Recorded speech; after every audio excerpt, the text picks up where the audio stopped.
So children, let's complete our chapter today. We had already finished till page number 117, and it was in the end when the flux got when he filled the barrel with water and sealing it tightly and then heating it, he paused. When he paused, Ajibel said, "Oh, then rather risky, obviously." He said, "Rather risky, why? Because it would get burst." Then he said, "Yes, it got burst. It burst and smashed all my windows and a lot of my apparatus, but I got a kind of diamond powder nevertheless." Yes, it got burst, but then also the end result was quite good, and he got some diamond powder. And what he did? Then I came across the work of Dobry. So, who was Dobry? Actually, he was a French geologist known for his dangerous experiments on the artificial product of minerals and rocks. Even Dobry had performed many dangerous experiments and like it almost exploded many things, and a lot of damage had already happened. So like even he was not scared that when Dobry can do, even I can do. So now let's start from page number 118. So what happened? He exploded dynamite in a tightly screwed steel cylinder too strong to burst and found that he could crush rocks into muck. Muck is when soil and water mix, it makes muck. The kind of muck found in South Africa where diamonds are found. And that same type of muck was where in Africa the diamonds are found in such a muck. The same muck even he got after he got he exploded. It cost me a lot, but I got a steel cylinder made for my use. It was made on the same design. I put in all my stuff and my explosives, built up a fire in my furnace, and went out for a walk. So, what he did, he also did the same thing. This time he got a steel cylinder and it was very strong, and then he put everything in that and crushed rocks into muck, and even the rocks were crushed in the muck. The kind of muck you can see that it was the same which they used to get in South Africa. So now this time the steel cylinder was quite strong. It was made of the same design, and that design was also the same cylindrical design. I put up all my stuff and my explosives, built up a fire in my furnace, and went out for a walk. And after lighting the fire in the furnace, he went out for a walk. Now, obviously, it was a matter of laugh.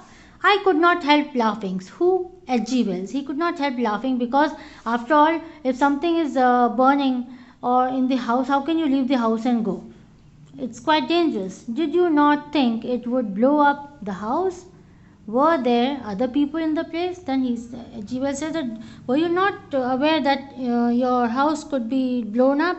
Even the other people must be staying all around.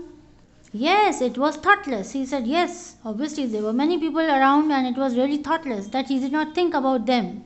But it was in the interest of science. That means in the interest of science one can do anything. No, it's not correct, but then also he did. He said, there was a costermonger family on the floor below, a begging writer in the room behind mine, and two flower women were upstairs. So now in this paragraph he is telling about like who all people were there who were staying all around his house. So there was a costermonger. Now who is a costermonger? Costermonger is a person who sells fruits or vegetables from a cart or a street stand. You can see, so just a fruit seller, a layman. Family on the floor below. So he was there. A begging letter writer. Who is this? A begging letter writer? A person who writes letter for the others, and then he gets payment for that. In the room behind mine, and two flower women were upstairs, and some women, like two women, were also there who used to sell flowers. But perhaps some of them were out. But at that time, many of them they were out. When I came back, the thing was just where I left it, among the white hot coals. The explosive hadn't burst the case. So, what happened when he returned from his walk? Everything was just the same, nothing had exploded there. And then I had a problem to face. Time is an important element in crystallization. And then he had to face another problem, and what was that? It was the timings. The crystallization, it takes a lot of timing, and it needs to be cooled down for a long time also. So if you hurry, the process of crystals are small. So if you hurry and just open up the steel cylinder, the crystals which are going to form will be very small, and he wanted big diamonds. So it is only by continuous standing that they grow to any size. I resolved to let this apparatus cool for 2 years. For almost 2 years, he allowed that apparatus to cool down, that steel cylindrical apparatus, letting the temperature go down slowly during the time. And by then, I did not have money. And by that time, when it was cooling, obviously he did not have a good amount of money even to run his life, nothing to support myself. I can hardly tell you all the hardships I faced while I was making the diamonds. I have sold papers, cared for horses, opened cab doors. Once for a week I had no job. So many hardships. Now in this paragraph he is telling that what type of life he had to undergo, or he had to face the problems when the crystallization process was going on, and almost 2 years he had to wait for the diamond to come out. So at that time he even sold newspapers, even cared for the horses, and he used to open the cab doors for the people, and just in return he would get money. Once for a week he had no job, and for almost a week he did not have any job, and I begged, and poor fellow, he had to beg also for money. One day I had eaten nothing all day, and a little chap gave me sixpence to show off to his friends. But one day what happened? He did not have any money to eat anything, and there was a little boy who, just to show off to his friends, or just to show to his friends that, see what I can do. So he just lent him sixpence, and with that money also what he did? But I spent it all on coals. But that too he spent on the coals, and had the furnace bright red again, and again he lit up the fire. At last, 3 weeks ago, I let the fire out. And just 3 weeks ago, what he did? He let the fire out. I took my cylinder and opened it while it was still so hot. I put up I put my hands into it, and I scraped out the crumbling lava like mass. So what he did? After 3 weeks, when he put off the fire, what he did? He opened the cylinder, and he saw that it was still hot, but then also what he did? He put his hand inside, and he scraped out, or took out, some of the crumbling lava like mass with a chisel. You know what is a chisel? You can see in the left hand he has a chisel, and in the right hand he's got a hammer. In the picture you can see this. So with that chisel he tried to take out that solid lava. I have then and hammered it into a powder upon an iron plate. So he just hammered it with on the plate, and I found 3 big diamonds and 5 small ones. And then what was the end result? That he found big diamonds, 3 big diamonds, and there were 5 small ones also. As I sat on the floor hammering, my door opened, and my neighbor, the begging letter writer, came in. And just then what happened? When he was hammering with the sound, hearing that sound, the neighbor entered his house. And who was he? He was that man, the begging letter writer, who was his neighbor. He came inside. He called me an anarchist, and he started calling him an anarchist. And who is an anarchist? An anarchist is a rebel, a person who secretly or openly works against the government and the law of the land. So, an anarchist is a person who works against the law, and that law is obviously, and when he works, it is like of a rebel, and it is against the government. That means that work is not supposed to be done by anyone, because you cannot lead other people's life into danger. and a scoundrel. Scoundrel is again a villain, not a good man. He told me that he had been prying in my room, and what he told him, he said that I had been secretly looking after you. That what are you doing? And had gone to the police that morning. And that very morning, he had already gone to the police. He informed the police that there's a man who is performing such and such experiments, and it can even endanger our lives. Then I suddenly realized I was in trouble. And then he comes to know, oh, this man has already informed the police. Now he is in a big trouble. So what he did? Then I suddenly realized I was in trouble. I thought I would have to tell the police my little secret and be punished for being an anarchist. So I gathered up my diamonds and left the home. So what he did, he just gathered all his diamonds and he ran away from there because he thought that police is going to catch him and put him in the jail and then he'll be punished also, isn't it? If I go into respectable jewelers, they ask me to wait and whisper to a clerk to fetch a policeman. And I found out a person who buys stolen gold goods, and he simply kept the one I gave him and told me to get the police if I wanted it back. I'm going about now with several £100,000 worth of diamonds round my neck and without either food or shelter. You are the first person I have taken into my confidence, but I like your face and I am in need. So, what he said that if he goes to a respectable jewelers, then obviously even they'll ask him to wait and they can call the police, and again he'll be in the trouble and he won't be able to sell his diamonds and make money. And I found out a person who buys the stolen goods, and he even went to a person who used to buy the stolen goods. He thought of but then he won't give the actual price of the diamond, he would purchase in less amount, and he simply kept the one I gave him and told me to get the police if I wanted it back. And then he also threatened him that if you want this diamond back, I'll just call the police and then you can take it. I am going about now with several £100,000 worth of diamonds. And then he says that right now I have diamonds so costly, but he is not able to sell them and make money. But he found that H.G. Wells is a good person, and if I have taken into you are the first person I have taken into my confidence, but I like your face and I am in need. So, because he found that H.G. Wells is a good man and he would really help me, and that is why he is talking to him and telling him everything about him. He looked into my eyes. Who looked? H.G. Wells. So, the stranger looked into the eyes of H.G. Wells. So, he looked into my eyes. It would be madness, said I, for me to buy a diamond under these circumstances.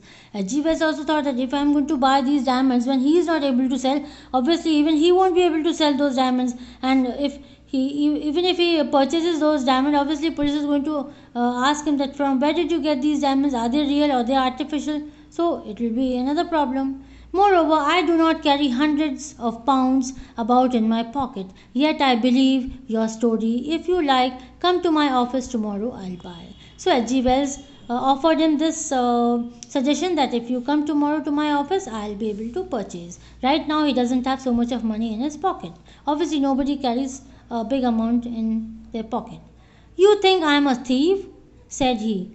You will tell the police. I won't fall into that trap. So, the stranger, he did not agree. He said, no, do you think that I'm a thief? No. You'll call the police and then I'll be caught. So, I'm not going to fall into that trap. I'm sure, H.G. Wells says, I'm sure you are no thief. Here is my card. Come when you will. So, when you are willing to come, no problem. You can take my card and you can keep it with you, and whenever you feel like coming, you can come. So, this was like H.G. Wells suggested this man, and he offered him his card. He took the card and an assurance of my goodwill. Assurance, so he was quite assured that yes, he's a good man, and so he took that card also. Think better of it and come, said I. He shook his head hesitantly. Anyhow, you will keep the secret. Don't follow me, he said. So he went there very hesitantly and he said, okay, I know that you're not going, please don't follow me. And then he went from there. He crossed the road and went into the darkness. I have never seen him again, and Then that man disappeared from there and he was never seen by H.G. Wells again. Afterwards, I had two letters from him asking me to send banknotes, not checks. And then obviously he wanted money in cash, not check, to certain addresses. I did nothing. Once he came home when I was out. My servant described him as a very thin, dirty, and ragged man with a terrible cough. He left no message. So when H.G. Wells was away from home, this stranger had already come to his house and he met the servant who was left behind. So when H.G. Wells came, the servant described this man, and that was the time that H.G. Wells thought, oh, it must be that stranger whom he had met. Sometimes I feel I have missed the most brilliant opportunity of my life. He may have died and his diamonds carelessly thrown aside. Sometimes think I should have risked a few £100. So he said, oh, I really missed that opportunity. I should have risked few pounds and purchased those diamonds. Now that man must have died and his diamonds must be carelessly thrown here and there, and really he lost that opportunity. So after that, in the end, he is repenting, that why he did not purchase those diamonds. So this is the end of your story, The Diamond Maker, and now we can discuss our question answers one by one. Now let us discuss the question answers, and after that we can do the few question answers in a fair copy. Okay, now where did the narrator meet the mysterious man? Where did he meet? He met him at the Waterloo Bridge in Westminster. Isn't it Waterloo? You can write here Waterloo Bridge, Westminster. Okay. So this is where he met that mysterious man. Now second one, why is the narrator shocked when the man talks about throwing away name, wealth and position and doing a small business? So the stranger seemed hopelessly poor actually, So he was ragged and dirty, unshaven and unkempt also. He looked as though he had been left in a dustbin for a week almost, and then he started talking of the worries of a large business. Then he was shocked also. He shocked the narrator, who did not expect such a poor man to talk about diamonds like that, isn't it? So this can be the answer for the second one. Now how does the man prove that he was not lying about himself? How did he prove? He almost unbuttoned, his collars, and then he took out those diamonds and showed it to him. So this is how he proved him. Then why was the narrator not keen on buying diamonds from him? Why he was not keen? Because he knew that in which position that stranger was. The policeman, when he tells him about his story, that how the police is behind him, so that he was quite scared, and obviously he was not keen in purchasing those diamonds, because he knew that he won't be able to sell those diamonds. Why did the man want to keep his diamond making business a secret? So why he wanted to keep his diamond making secret? Obviously when you want to earn a lot of money, you have to keep something in secret. If he did not keep it in secret, obviously the police would have caught him and put him in the jail, so he would not be able to make that business. Then why was the man unable to sell his diamonds? Why he was unable to sell his diamonds? See, for a poor man, to convince someone that the diamonds were genuine, it's really very tough, isn't it? So the fact that he had created them himself, and it was also a fact that I have created these diamonds, and diamonds are not created, okay, and that was without the permission of the government. So that would have been really, so he was a suspicious man, okay. So that is why the man was unable to sell his diamonds, because nobody would agree or think that his story is true. So what do you think happened to the man in the end? In the end, the man would have died, isn't it? So only this must see, it is now the last question is a general question which you have to end. Okay, so this you can write as a personal question, like I believe that the man would have been unable to convince anyone, and he could not have been able to sell the diamonds, and ultimately he would have died, isn't it? So this could be a general question which and everybody's answer can very. Okay, so with this we come to our end. Now this is your vocabulary question on page number 121. So this you have to do it yourself. So what you have to do, you have to look up the dictionary and then you can do it. Okay, and in the next time, or yes, in the next period, that is on Friday, I'll begin it and I'll tell you the answers of it. Okay, till then you have to try it yourself. Thank you.